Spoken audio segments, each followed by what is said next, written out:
मानसिक गट्टिया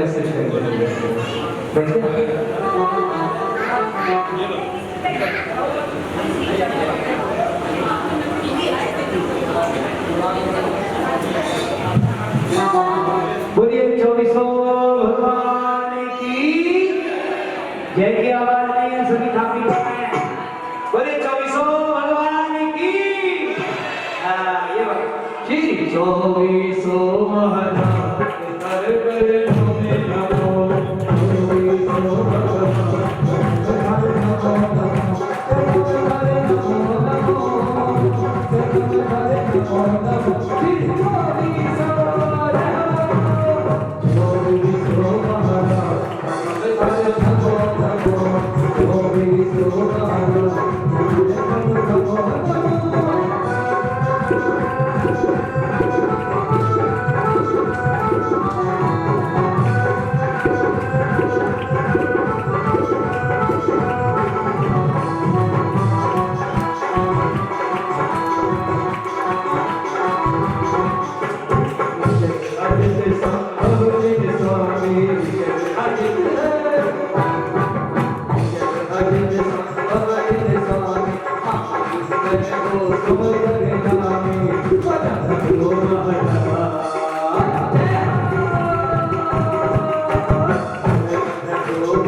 ये जन्म है अल्लाह जाने का श्री मंदिर महावीर स्वामी ये धर्म का भैया ये धर्म का भैया ये धर्म का भैया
देवाधिदेव खंडारा श्री पार्श्व काशीनाथ भगवान की, वर्तमान शासन नायक श्री महावीर भगवान की, 24 तीर्थंकर भगवान की, द्वादशांग चिरवाणी की माता की, संत शिरोमणि 108 आचार्य गुरु श्री विद्यासागर जी महामुनिराज की, 3,9 करोड़ मुनिराजों की, 16 कारण महापर्व की, 10 लक्षण महापर्व की, उत्तम शौच धर्म की।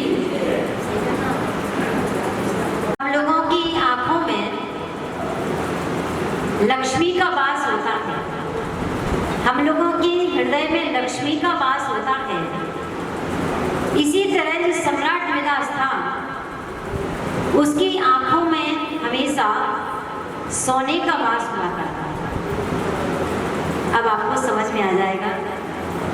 वो कहता था कि जैसे भी हो मेरे पास तो सोना ही सोना होना चाहिए, मुझे और कुछ भी नहीं चाहिए। जब भी वह रात को सोता था तो सोने का दर्शन करके ही सोता था, और सुबह जब उठता था सबसे पहले सोने को ही निहारता था, सोने को चूमता था, उसके बाद में अपनी दैनिक क्रियाओं को करता था। मतलब उसको ये लगता था कि सोना ही सब कुछ है। तो उसने एक जीवन में सूक्ति अपना ली थी, गोल्ड इज गॉड, सोना ही हमारे लिए ईश्वर है, इससे बढ़कर के और कुछ भी नहीं है। अब कहा जाता है कि एक लिमिट होती है हर वस्तु की, चाहे आपको सहन करने की हो, चाहे आपको ग्रहण करने की हो, चाहे भोग की सामग्री हो अथवा योग की सामग्री हो, तो हर जगह उसकी कहते हैं अनलिमिटेड होती है जो स्थिति, वो हमेशा नियम से उसके लिए पतन का ही कारण बनती है। अब वहां पर वो बैठा हुआ था, कैसे भी हो मेरे पास भी सोना होना चाहिए और कुछ भी मुझे नहीं चाहिए। यहाँ तक भी सोने के चक्कर में खाना पीना भी भूल जाता था, अपने इंद्रिय सुखों को भी उसने विसर्जित कर दिया था, पत्नी आदि को भी देखता ही नहीं था, बस एक ध्येय था, मेरा जीवन ही सोना है। सोने को ही उसने अपना जीवन बना लिया था। ये सब क्रियाओं को देखते हुए एक दिन एक आगंतुक आए उसके सामने, कहते हैं कि मैं तुमको शुरू से आज तक देख रहा हूँ, चलो तुमको सोना ही चाहिए। बोली अरे इससे सोने में सुहागा वाली बात हो गई, इसने तो मेरे मन की बात को ही परख लिया है, जान लिया है, और क्या है इसी के लिए तुम इतना मंत्र तंत्र करता हूँ, सिद्धियां करता हूँ, और उसी के लिए मेरा पुरुषार्थ नियत रहता है। अच्छा ऐसा करता हूँ, तुमको सोना चाहिए ना? बोले हाँ। बोले सुबह उठना, तुम्हें एक वरदान दे करके जाता हूँ, सुबह उठोगे और तुम जिस वस्तु को स्पर्श करोगे वो वस्तु तुम्हारे लिए सोने की हो जाएगी। सुबह जैसे रात को नींद कहाँ आने वाली, क्योंकि सोने की तो चाह थी। सुबह जैसे उठा और सुबह उठते ही सबसे पहले उसने अपने बेड को स्पर्श किया। बेड काहे का हो गया? सोने का हो गया। उसके बाद में उसको प्यास लगी, प्यास लगने के बाद से पानी का गिलास को छुआ, वो भी सोने का हो गया। तेजी से भूख लगी थी और भूख के लिए जैसे भोजन को स्पर्श किया, वो भी सोने का हो गया। मतलब वो हैरान हो गया है कि सुबह से शाम तक जिस वस्तु का स्पर्श कर रहा है, जिसको छू रहा है, वही वस्तु सोने की हो रही है। और जो आगंतुक था सारा नजारा देख रहा था, वो मन ही मन मुस्कुरा रहा था कि धिक्कार है इसकी मूर्खता का। अब सुबह से शाम तक की सारी दैनिक क्रियाओं को जब देखा आगंतुक ने, आगंतुक आया और कहता है भाई आज का दिन कैसा लग रहा है? बोले पूरे जीवन का में से आज का दिन जो हमारा है सबसे बदतर दिन है, ऐसा दिन तो मेरे जीवन में कभी भी नहीं आया। अब मैं आपसे पूछती हूँ, अब पेट पे तो भूख लगी है और कोई कहे तुम पैसा ले लो, तो पैसा क्या करेगा? कई बार सफर में जाते हैं पॉकेट में रुपए तो होते हैं, भोजन नहीं खाने के लिए, पानी भी नहीं है, अब क्या पैसा खाओगे? रास्ते में आपको ट्रेन का खाना नहीं है और सुबह स्वयं के पास में सामग्री नहीं है, अब क्या करोगे? क्या खाओगे? या पैसों को खाओगे या अन्य सामग्रियां जो रखी है उनको खाओगे? उस समय किसकी आवश्यकता है? भोजन की आवश्यकता है, जब भूख लगेगी। कहते हैं जिस समय जिस वस्तु की आवश्यकता होती है उस समय वही वस्तु हमारे लिए इष्ट होती है। सपोज कीजिएगा आप रास्ते में जा रहे हो और आपका ब्लाउज का हुक टूट गया। अब वहां पर आपके पास में सुविधा का तो है नहीं है, या पेटीकोट का नाड़ा टूट गया, कई बार होता है ऐसा। अब नाड़ा टूट गया है, रास्ते में जा रहे हो, आपके पास में पैसा तो है, ना तो सुई धागा है ना नाड़ा है। उस समय की स्थिति को बताओ, आपके अनुभूति में क्या आता है? उस समय तो ये लगता है कि कोई मेरे से 500 रुपये 1000 रुपये ले ले और मुझे अनिवार्य वस्तु की प्राप्ति हो जाए। तो बंधुओं, उस मूर्ख व्यक्ति से उसको मूर्ख ही बोलेंगे, वो क्या बोलेंगे? वो हमको ये बोध देता है कि जीवन में जिस समय जिस वस्तु की आवश्यकता होती है वही हमारे लिए अमूल्य वस्तु हो जाया करती है। आपके पैर में चोट लग गई है, उस समय पैसा काम नहीं करेगा। किसी के पास दवा है वो काम करेगा, चोट के लिए पैसा क्या काम करेगा? डॉक्टर जब आएगा तब आएगा, लेकिन तुरंत तो ट्रीटमेंट चाहिए उसका। तो यहाँ पर हमें उस सम्राट मद्रास से शिक्षा लेनी चाहिए कि जीवन में एक ही वस्तु को सर्वोपरि मान करके मत चलो। बंधुओं, ध्यान रखना। मान लीजिएगा रुपया पैसा ही हमारे लिए खुश होने का एक सीक्रेट होता तो इतने धन दौलत के जो ईमानी लोग हैं कितने बाजार में घूम रहे हैं और कितने इधर उधर घूम रहे हैं, बोले वो खुश क्यों नहीं है और बच्चे ही खुश क्यों रहते हैं? धन दौलत ही खुश होने का सीक्रेट यानी गुप्त उपाय नहीं है, ये ध्यान रखना। और आपने प्रैक्टिकली देखा होगा, जितना जितना हमारे घर में धन दौलत बढ़ती गई उतनी क्या बढ़ गई? अशांति बढ़ गई, उतनी चिंताएं बढ़ गई हैं। वही तो आपने भी प्रैक्टिकली देखा होगा। डल्लब के गद्दे पर सो रहे हो, सिक्योरिटी गार्ड है?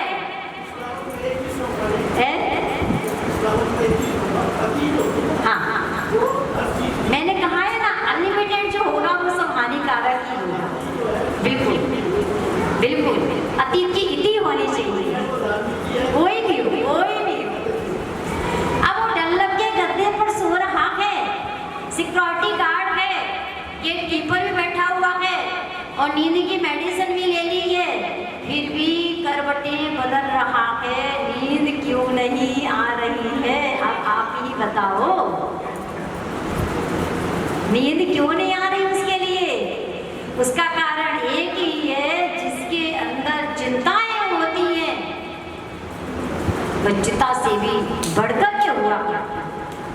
चिता में तो जीवन एक बार जल करके भस्म हो जाएगा, लेकिन चिंताओं में वह पूरा जीवन भर झुलसता रहता है, ना जीने का होता है और ना मरने के लायक होता है। इसलिए बंधुओं, हम आपसे बार बार कहते हैं कि पैसे के पीछे मत भागो।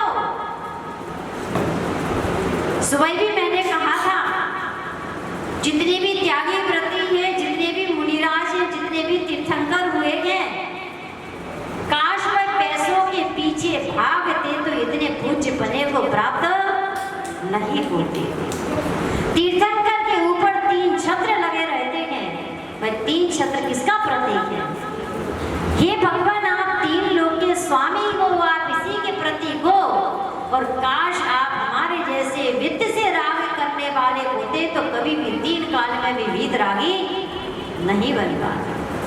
3 लोक की प्रभुता उनको प्राप्त होती क्या? आपने यहीं पर देखा होगा हल्की होती है उतनी उतनी ऊपर जाती है। सिद्धालय में जाकर के कौन आत्मा विराजमान होती है? आठों कर्मों से रहित होकर के, जो बिल्कुल हल्की हो जाती है। कर्मों को नष्ट करने के बाद ही वह आत्मा सिद्धालय में विराजमान हुआ करती है। आपने मक्खन को बिलो लिया है और उसमें से घी या तेल घी निकल गया है, और घी को कितना भी पानी में डालो हमेशा कहाँ रहेगा? ऊपर ही रहेगा। ऐसा क्यों? हल्का हो गया। अब घी के लिए कोई चिंता है क्या? दूध के लिए चिंता है, क्योंकि दूध में पूरा भारी पना है। अभी सब कुछ दूध में ही है।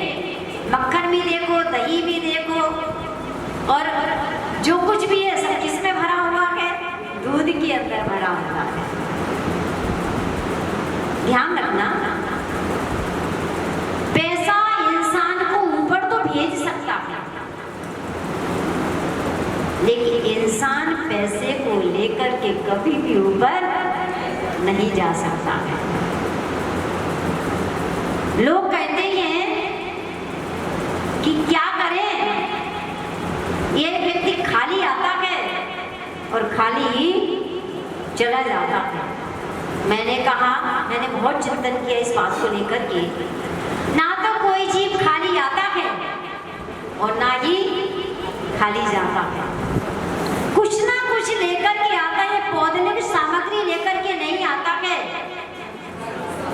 लेकिन कर्म रूपी जो सामग्री है उसको साथ में लेकर के आ रहा है, और वही कर्म रूपी सामग्री को साथ में लेकर के जाता है। मात्र पौधनिक सामग्री जितनी दिख रही है वो सब यही उपलब्ध होती है और यही हमारी छूट जाती है। शरीर यही तो मिला। जैसे पूर्व पर्याय का विसर्जन हुआ, नवीन पर्याय को धारण किया और उसी समय शरीर मिलना शुरू हो गया, और शरीर अब हमारे साथ जा रहा है कि छूट रहा है। लेकिन इस शरीर के माध्यम से हमने जितना और पुण्य पाप को कमाया हुआ है वो हमारे साथ में जाया करता है। बंधुओं, कहाँ इस धन के ऊपर भाग रहे हो? कहाँ इस शरीर की चाह में भाग रहे हो? कितने पर पदार्थों के पीछे भाग रहे हो? इतने अंधे हो जाते हो, इतने अंधे हो जाते हो कि अपनी खबर भी भूल जाते हो। और आज हकीकत में आज हमारा संसार में परिभ्रमण का कारण क्या है? एक ही कारण है। छेड़ाला में पढ़ते क्या? मोहे महामद पियो अनादि, भूले आपको भरमतवादी।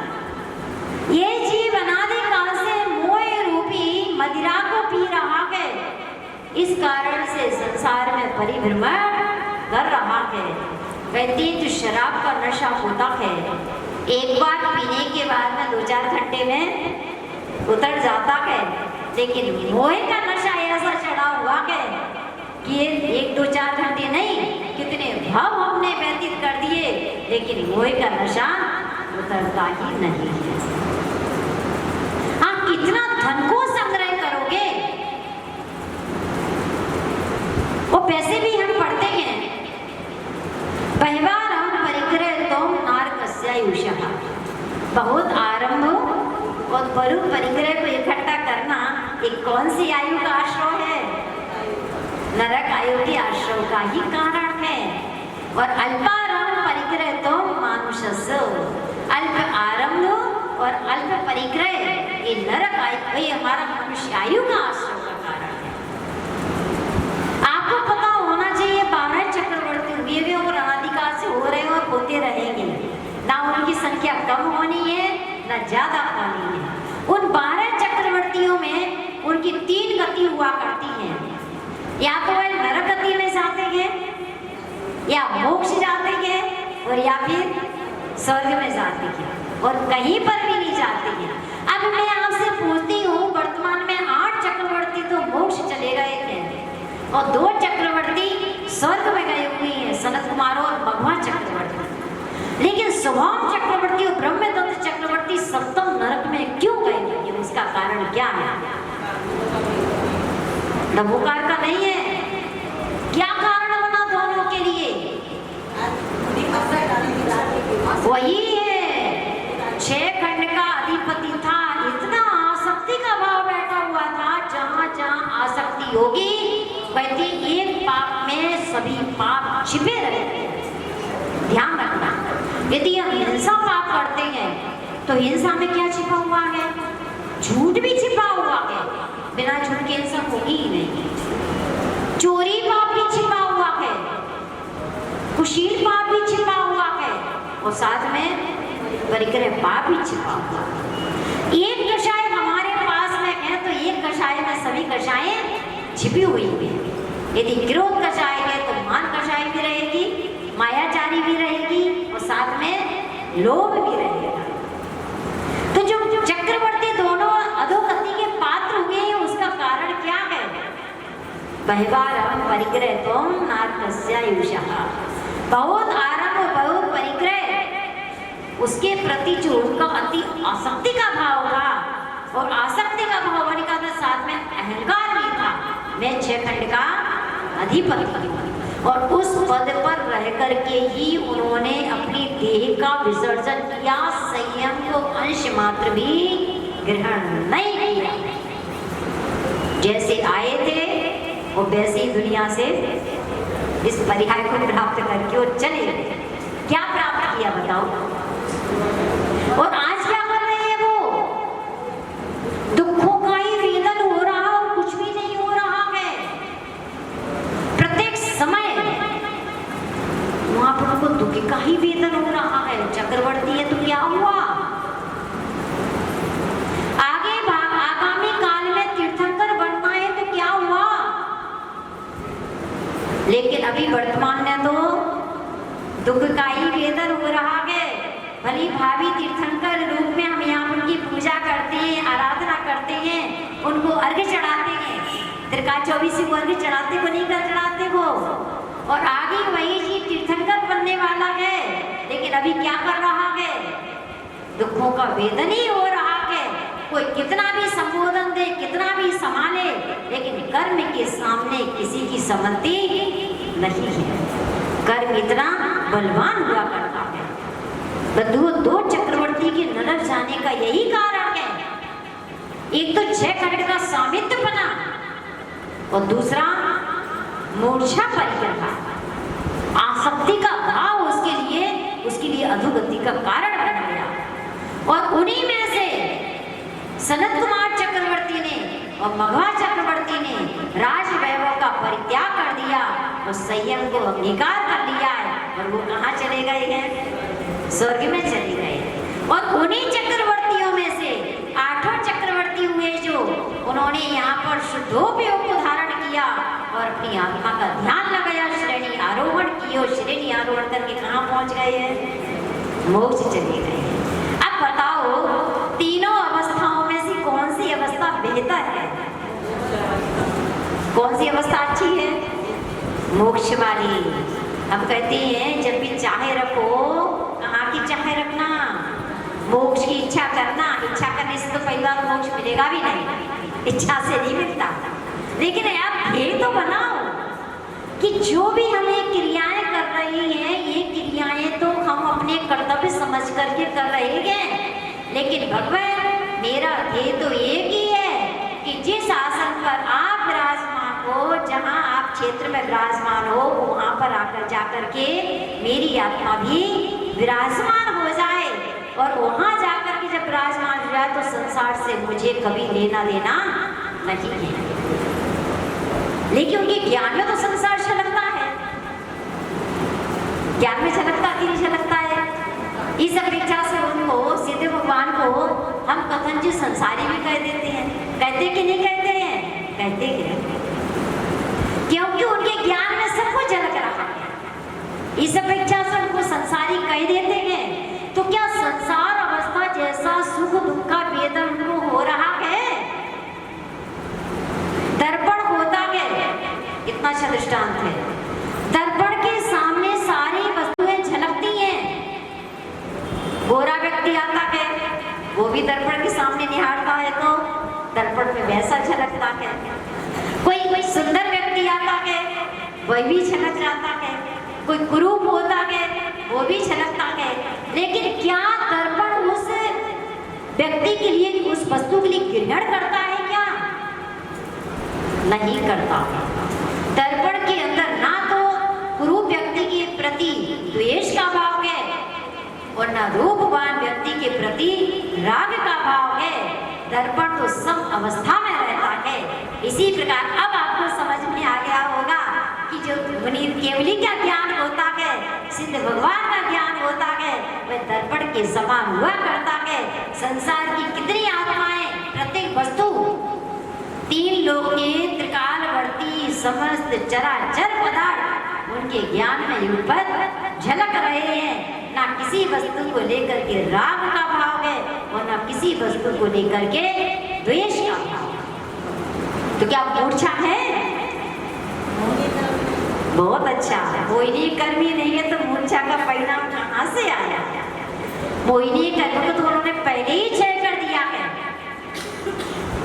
इसलिए अपने को भी अब क्या करना है? ध्येय किसका बनाना है? मुझे सिद्ध बनना है। क्रियाएं कौन सी करना है? ध्येय अकेले से काम नहीं चलेगा।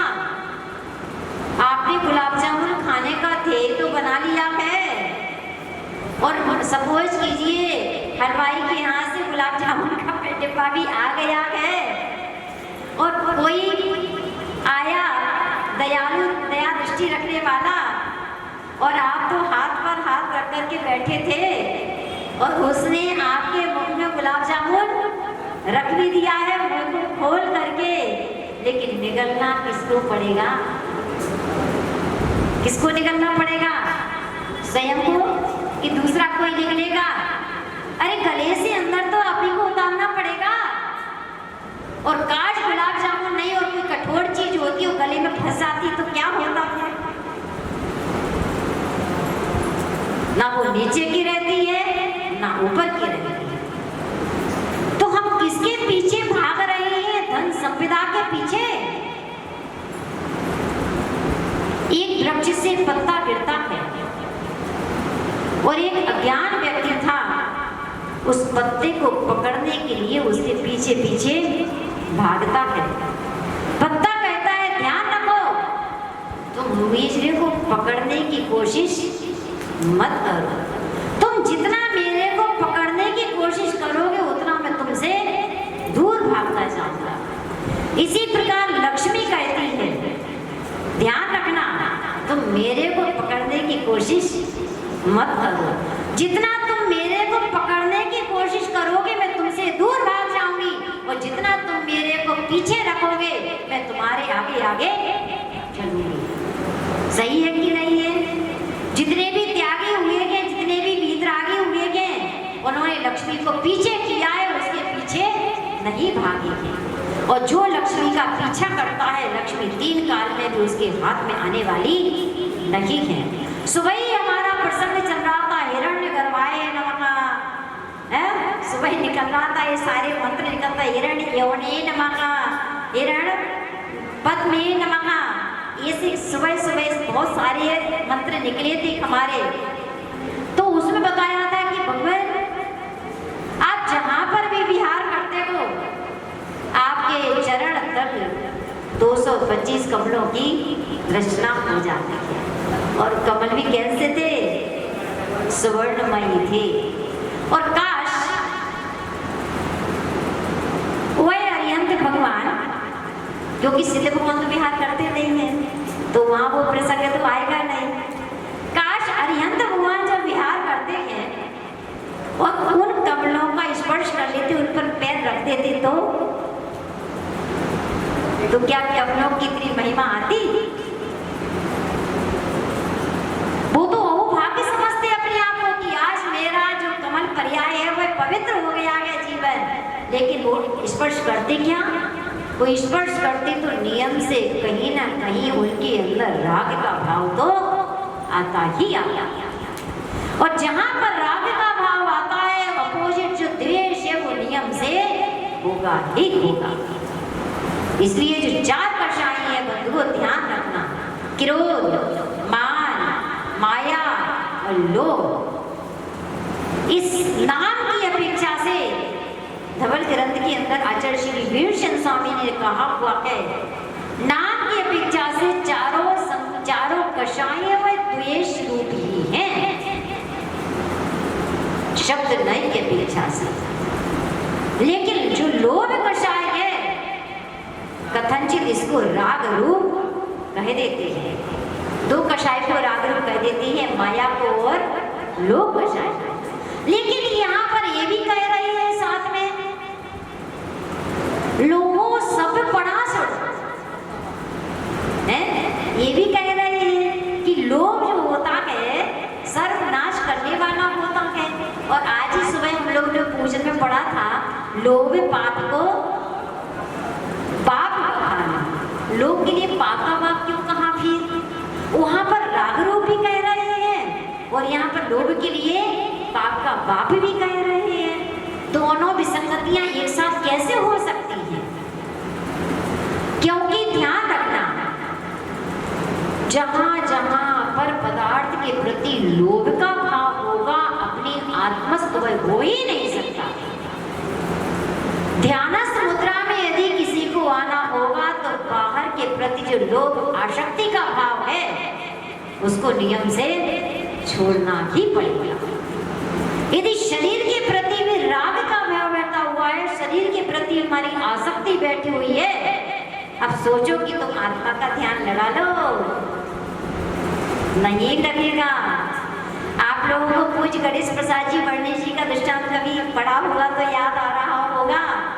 बचपन में कभी पढ़ा था, मेरी जीवन गाथा जब पढ़ी थी, वर्णी जी के पैर में फोड़ा हो गया था। अब ध्यान में आ जाएगा, ये बहुत पुराना दृष्टांत है लेकिन प्रसंग बस अच्छा लगता है। उनके पैर में जब फोड़ा हो गया था, डॉक्टर आया, उसने ऑपरेशन किया और डॉक्टर कहता है वर्णी जी तुम्हारे इस स्थान को शून्य करना पड़ेगा। बोले क्यों? अरे इतना बड़ा फोड़ा है, उसको चीर फाड़ करेंगे तुमको वेदन होगा, क्योंकि आत्मा के प्रदेश तो उस फोड़े के अंदर भी है। कौन प्रश्न कर रहा था कल? क्या ये आप ही ने किया था? वो ये नरगति वाला। हाँ बहुत अच्छा। इन आंटी जी का कहना था नरगति में भी व्यक्तिगत शरीर होता है नारकियों का, तो क्या उनको सुख दुख का वेदन होता है? व्यक्तिगत शरीर है। तो मैंने उनको कहा था आत्मा के प्रदेश जहां जहां पर स्पर्श करेंगे सुख दुख का वेदन तो होगा ही होगा। तो वहां पर जो वर्णी जी थे, वर्णी जी के पैर में फोड़ा हो गया था और जैसे ही फोड़ा हुआ तो ऑपरेशन की बात आई, चीरफाड़ करना था और उस स्थान को शून्य करना था। डॉक्टर ने कहा, वर्णी जी ने मना कर दिया, आप अपना काम कीजिए और मैं अपना काम करूंगा। वहां पर डॉक्टर ने ऑपरेशन कर दिया, पस पूरी निकाल दी, बहुत पस पड़ी हुई थी उसके अंदर। और आपको पता होना चाहिए जब घोड़े के अंदर पस पड़ी हुई थी वो चुभती रहती है, कितना वेदन होता है। सारी पस निकाल दी, ड्रेसिंग भी हो गई, जो कुछ उस जमाने में चलता होगा पट्टी का काम वो सब हो गया। उसके बाद में कहते हैं वर्णी जी अरे आपकी ड्रेसिंग हो गई है, आप कहाँ पर हो? बोले हो गया आपका काम? बोले हाँ। बोले कहाँ पर थे? बोले आप अपना काम कर रहे थे और मैं अपना काम कर रहा था। अब सपोज कीजिएगा काश वर्णी जी को उस समय शरीर के प्रति हमारे जैसा, हम तो अपने दृष्टांत देंगे, हमारे जैसे यदि ममत्व भाव होता तो वर्णी जी उस स्थान को शून्य नहीं करवाते क्या? सच बताओ, एक बार अंगुली में कुछ चुप गया था अंदर और फंस गया वो अंदर, निकला ही नहीं। कई बार मैंने ड्रेसिंग करवा ली, बाद में फिर वो पक जाए, फिर पक जाए। फिर एक बार डॉक्टर के पास गई, डॉक्टर कहता है कुछ नहीं बहन जी, इसको मैं ऐसे निकाल देता हूँ। मैंने कहा पहले शून्य कर दो उसके बाद निकालना। अब उसने इंजेक्शन भी लगाया, मैंने चमू किया और आंख बंद कर ली, इंजेक्शन लगा दिया, उसे शून्य कर दिया। बोली अब तुम देखते रहोगे कुछ तुमको दर्द नहीं होगा। फिर भी जब तक उसने उसकी ड्रेसिंग वगैरह सब नहीं कर दी, सारा अंदर की गंदगी नहीं निकाल दी, तब तक मैंने आंखों को ये कहलाती है शरीर के प्रति ममत्व की परिणति।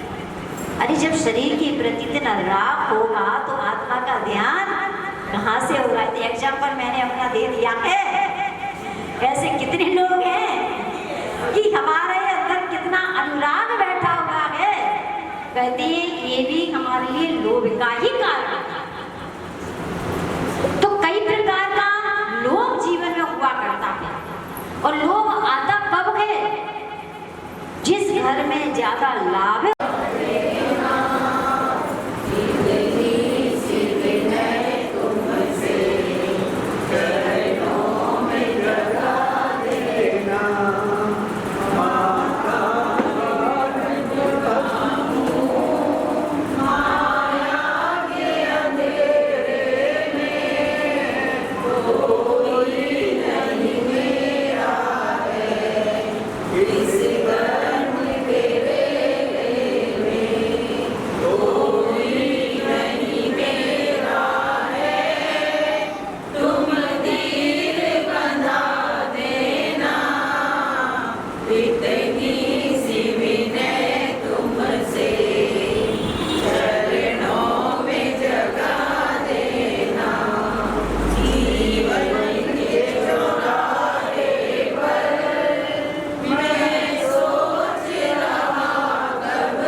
फातिमा हमारा हुआ है क्यों काला, राग से के मेला हुआ है चमेला।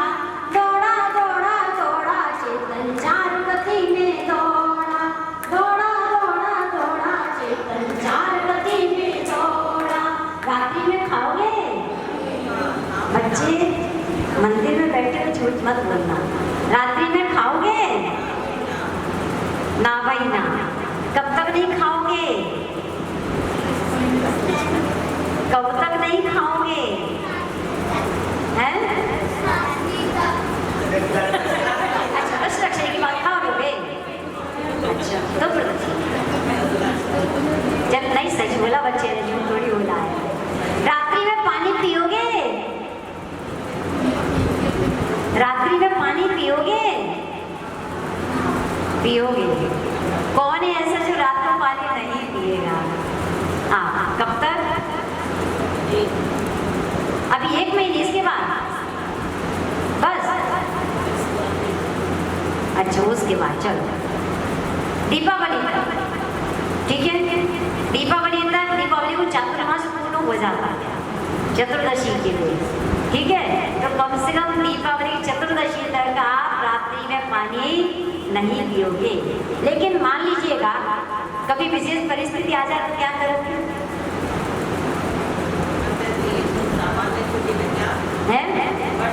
हाँ सामान्य स्थिति में क्या ऐसे रखें। विशेष परिस्थिति क्या? सिर्फ दवाई और पानी, ये ध्यान रखना, दवाई और पानी, औषधि और पानी। उसको छोड़ करके हम कुछ भी ग्रहण नहीं करेंगे। दिन भर में पानी नहीं पिया और छूट भी गया तो भी हम पानी को स्वीकार नहीं करेंगे। लेकिन कभी ऐसी कोई परिस्थिति आ जाए तो औषधि के रूप में दवाई और पानी की हमारी छूट रहेगी और कुछ भी ग्रहण नहीं करेंगे। बहुत अच्छा। दौड़ा दौड़ा दौड़ा चेतन मुक्तिपुरी को दौड़ा, दौड़ा दौड़ा दौड़ा चेतन मुक्तिपुरी को दौड़ा। आइए पधारिए जय जिनेंद्र बोलिए,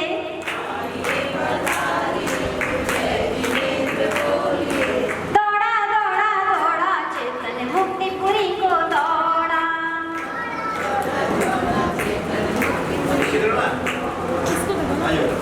चलो आ जाओ, जोरदार ताली संयमी के लिए, त्यागी के लिए, क्योंकि नियम लेना ये त्याग को ग्रहण करना है। रोज मंदिर आओगे, रोज मंदिर आओगे, कब तक आओगे? 10 तक क्षणी है, उसके बाद भी आओगे। घर पास में है कि दूर है? पास में है ना, डेली आते कि कभी कभी आते हो? कभी कभी। अब पास में मंदिर है ना, कोशिश करना। इसके मम्मी पापा कौन है? बच्चे के पेरेंट्स कौन है? यही है। अच्छा ध्यान रखना, जो भी बच्चे के पास में मंदिर है तो कम से कम माता पिता को इतना तो ध्यान रखना चाहिए कि बच्चे बेटा तुम सुबह मंदिर जाओ।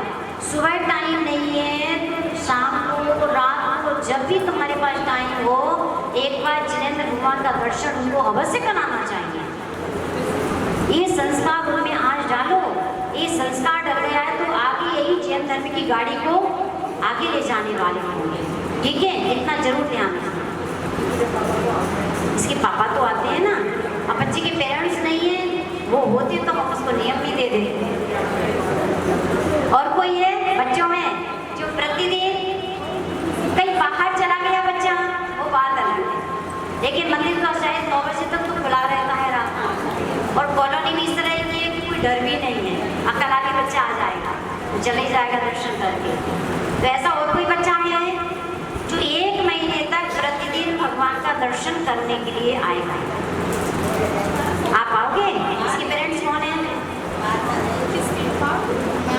बच्चे के पेरेंट्स खड़े हो जाओ, अभी आ जाओगे? कब तक? कोई बात नहीं, शाम को आ जाए, दोपहर में आ जाए, जब उसके पास टाइम है। लेकिन एक बार भगवान का दर्शन अवश्य करना है। कब तक करेगा बच्चा? विवेकानंद जैसे एक संकल्प है? एक मिनट, बहुत अच्छा है, जोरदार ताली। आइए पधारिए, आइए पधारिए, जिनेंद्र बोलिए। बहुत अच्छा, दोनों हाथ से पकड़ते बच्चे। चलिए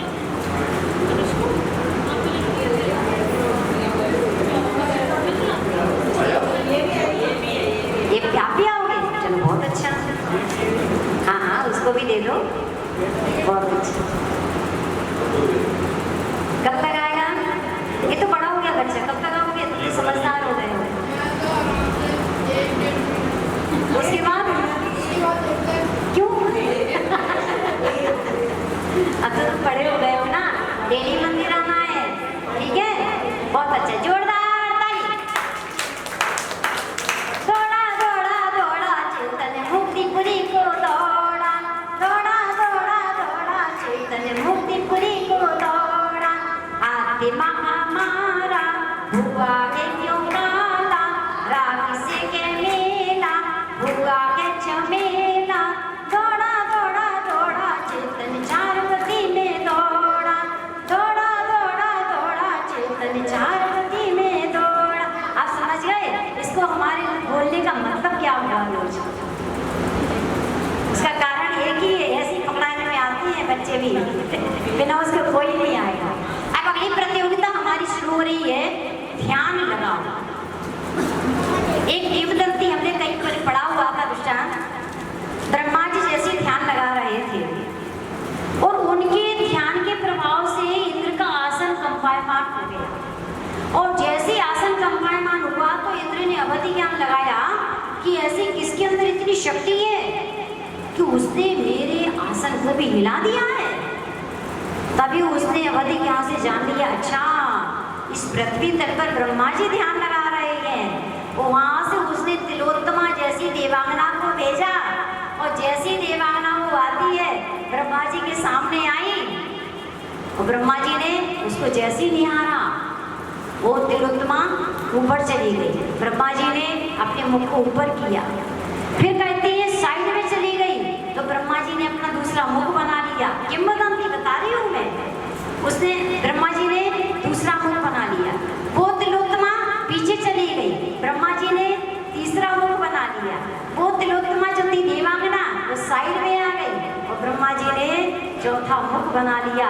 ऐसे वो प्रसिद्धि में आ गया कि ब्रह्मा के 4 मुख होते हैं, लेकिन वास्तव में ब्रह्मा के 4 मुख नहीं, आदि ब्रह्मा तो आदिनाथ ही है। वो केवल ज्ञान का अतिशय है कि जिनको केवल ज्ञान हो जाता है मुख तो एक ही होता है, लेकिन चारों दिशाओं में उनका मुख सबको दिखाई देता है। तो ऐसे वो ब्रह्मा थे कि तिलोत्तमा के रूप लावण्य को देख करके वो अपने पद से भी स्खलित हो गए थे। और दूसरे आदिनाथ जी ध्यानस्थ मुद्रा में थे, रामचंद्र जी जब ध्यानस्थ मुद्रा में थे और वहां पर प्रतिंद्र जो सीता का जीव है उसने सोचा ऐसा नहीं है कि मेरे से पहले मोक्ष चले जाएं, और यहाँ पर वो सीता का जीव आया और उसने सेम टू सेम सीता का जैसा रूप था ना वैसे रूप बनाया और कई प्रकार से कई तरह से उसने रामचंद्र जी को अपनी तरफ आकर्षित करने की कोशिश की। लेकिन रामचंद्र जी जिस सीता के मोह में 6 महीने तक इधर उधर घूम रहे थे, पेड़ पौधों से पूछ रहे थे और ऐसे ध्यान में मग्न हो जाते हैं कि वो सारा अपना शक्ति को लगा करके चला गया वो इंद्र प्रतिंद्र जो था, लेकिन जरा भी वो डगमग नहीं हुए थे। इसलिए तो कहा जाता है भक्तावर जी में अपन लोग पढ़ते हैं, चित्रम किमत्र यदि तेति दशांग नाभि नीतम मनागति मनोन विकार मार्गम कल्पांत काल मरुदा चलिता चलेने किम मंदिराद शिखरम। भगवान आपको कौन स्खलित कर सकता है? कोई भी नहीं कर सकता है। प्रलय काल की प्रचंड वायु कथनचित सुमेरु पर्वत को डिगा सकती है, हिला सकती है, लेकिन आपका मन जो स्थिर है, देवांगनाएं भी कोई भी आकर के आपके मन को स्थिर अस्थिर नहीं कर सकता है। इसी प्रकार आज भी आप सब लोगों की प्रतियोगिता है ध्यान एक चलेगा हमारा 9:20 हो गई है, 9:30 तक चलेगा और सब लोग अपनी अपनी जगह दूरी पे बैठो। मैंने कहा डिस्टेंस रखो थोड़ा सा, क्योंकि अंकल जी सबको पास जाएंगे और वो आपको हंसाएंगे और जो डिग जाएगा वो आउट हो जाएगा और जो लास्ट तक नहीं हंसेगा, हिलेगा डुलेगा नहीं, उसके लिए प्राइज मिलेगा, फर्स्ट सेकंड और थर्ड प्राइज मिलेगा। थोड़ा और दूरी पर जाओ, उधर तो जाएंगे आप, थोड़ा दूरी हो जाओ, बहुत मंदिर में जगह है ना। आप नीचे इधर को आ जाओ, थोड़ा सा आप उधर को आ जाओ, इतनी जगह पड़ी हुई है, उधर जाओ, सब दूरी पे बैठो। 9:30 तक चलेगा ये, ठीक है, 10 मिनट का टाइम है हमारे पास। 9:30 तक अंकल जी जाएंगे, सब लोग बैठ जाएंगे अपनी स्थिर मुद्रा में, जिस आसन में आप बैठ सकते हो बैठ जाइएगा।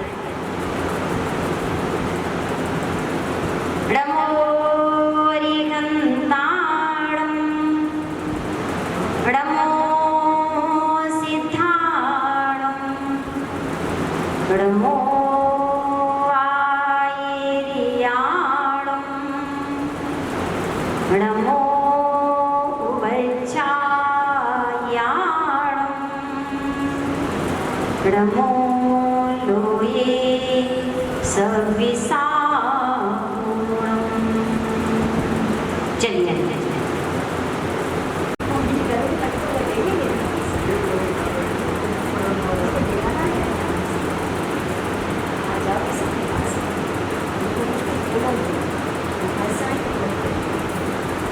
बच्चा तो हंसी आओ बच्चे आपको सब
कोई भी शुगर को नहीं होगा। अब मैंने कहा बोलूँ क्या लिया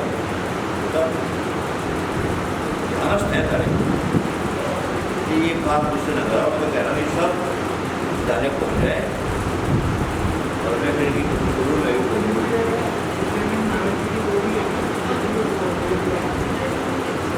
ये अच्छा काम किया।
सफल हैं और मैं हारा, आप लोग सब जीते। इसमें कोई शुरू नहीं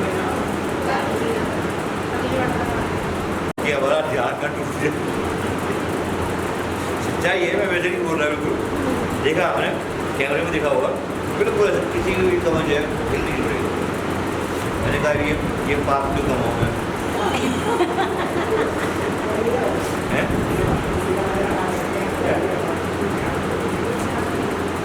9-10 मिनट का ध्यान जो है वो मतलब आपको को अच्छा जो कर रही है अपनी। सच्चाई ये है, चुनना कूदना हम रोज करते हैं,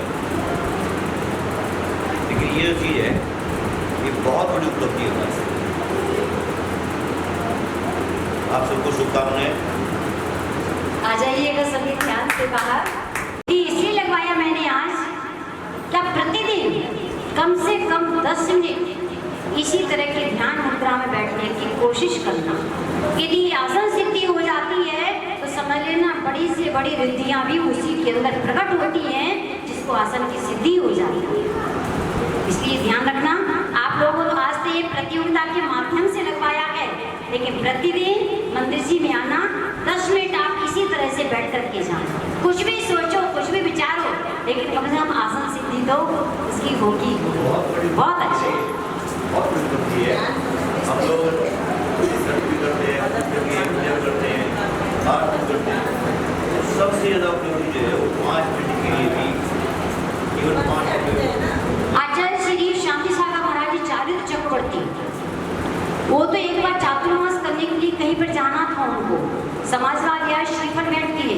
उन्होंने कहा पहले पूरे समाज के व्यक्ति संकल्प लें, जितनी भी पब्लिक है आपके यहाँ, कि 10 मिनट ध्यान लगाएगी तो हम आपके यहाँ चातुर्मास करेंगे। दक्षिण भारत की घटनाएं ये। तब वहाँ के लोगों ने श्रीफल भेंट किया महाराज जी को। उन्होंने कहते हैं कि मतलब वो दिया है, आश्वासन दिया कि महाराज जी हमारा प्रत्येक व्यक्ति ध्यान लगाएगा। और चातुर्मास में महाराज जी गए और क्या उनका सफल चातुर्मास हुआ। वो ध्यान के लिए बताते हैं, बोले सुबह 8 बजे का समय बहुत अच्छे बताओ। उन्होंने चार्य चक्रवर्ती शांति सागर ग्रंथ जो उसके अंदर बोले सुबह 8 बजे आप सूर्य की तरफ पीठ करके खड़े हो जाओ और 10 मिनट तक महिलाओं के लिए बताया है। पूरे में आपको एक जैसे कोई तेज पुंज है, उसका आपको जो स्फटिक मणि होता है ना, इस तरह का आपको कल्पना करनी है और उसमें अपने मन को केंद्रित करना। और जेंट्सों के लिए बताया है कि अपनी आत्मस्थ होना, क्योंकि लेडीज अंदर इतना पहुंच नहीं पाएगी। तो ऐसे उन्होंने उसके अंदर सिखाया हुआ है कि आप लोग ऐसे ध्यान लगाओ। आपसे वो भी नहीं होता है, आप अपने हृदय में ओम बना लीजिएगा, ह्रीम बना लीजिएगा, पंचपरमेश्वर जी को विराजमान कर लीजिएगा। एक पदस्थ ध्यान है, पिंडस्थ ध्यान है।